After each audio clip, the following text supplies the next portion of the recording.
రేవంత్ రెడ్డి పోవాలి, కేసీఆర్ గారు రావాలనే ఒక నినాదం ప్రజలకు వెళ్తుందని చెప్పంటున్నా. తెలంగాణలో చాలా విచిత్రం ఏంటంటే అది కాంగ్రెస్ పరిస్థితి. పెళ్ళిడి పిల్లకు కండు పోయినట్టు అధికార పార్టీ బలం కావాల్సిన సమయాన బలహీనమైపోతూ ఉంది. ఎన్నికల దగ్గర పడతా ఉంటే ఒక్కొక్క పిల్లరు కుంగిపోతూ ఉన్నాయి.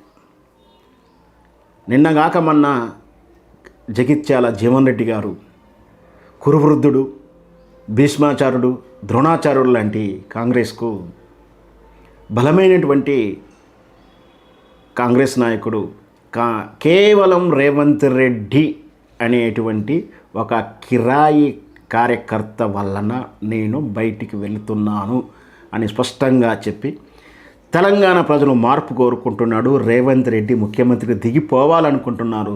దానికి తగినటువంటి కార్యాచరణ కోసం నేను ముందు కార్యక్రమాలు ఉంటాయని స్పష్టంగా చెప్పక తెల్లారక ముందే ఇంకొక ప్రధానమైన నాయకుడు బీఆర్ఎస్ నుంచి గెలిచి కాంగ్రెస్ తీర్థం పుచ్చుకున్నాడు పోచారం శ్రీనివాసరెడ్డి గారు కూడా అసమ్మతి రాగాన్ని వెళ్ళగెక్కాడు. తన దీనస్థితిని వెళ్ళగెక్కాడు.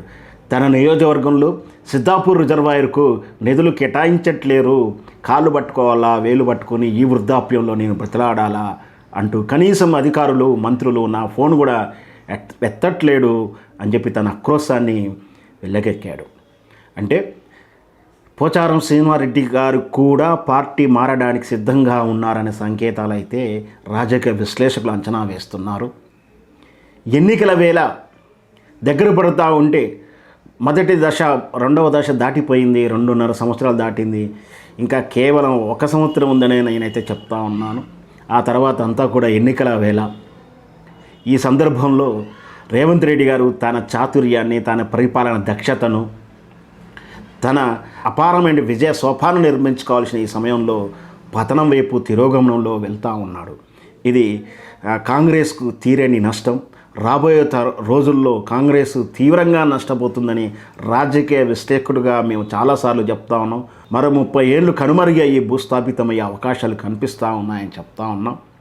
కేవలం సీనియర్లు కలుపుకోకపోవడం, తనకు ఎదురున్న ప్రత్యర్థులను, తనకు పోటీ అనుకున్నటువంటి ప్రతి నాయకులను క్రమేపీ నీరుగారుస్తూ వాళ్ళ ప్రయారిటీ తగ్గిస్తూ వాళ్ళని ఇండైరెక్ట్గా పొమ్మన లేక పగులు పెడుతూ తన ఒరిజినల్ కాంగ్రెస్ తరాన్ని దూరం చేసుకుంటూ నూతన రేవంత్ రెడ్డి తరాన్ని నింపుకుంటూ వెళ్తూ ఉన్నాడు. అది చాలా ప్రమాదమని సీనియర్ నేత జీవన్ రెడ్డి గారు తరచూ చెప్తూనే ఉన్నాడు.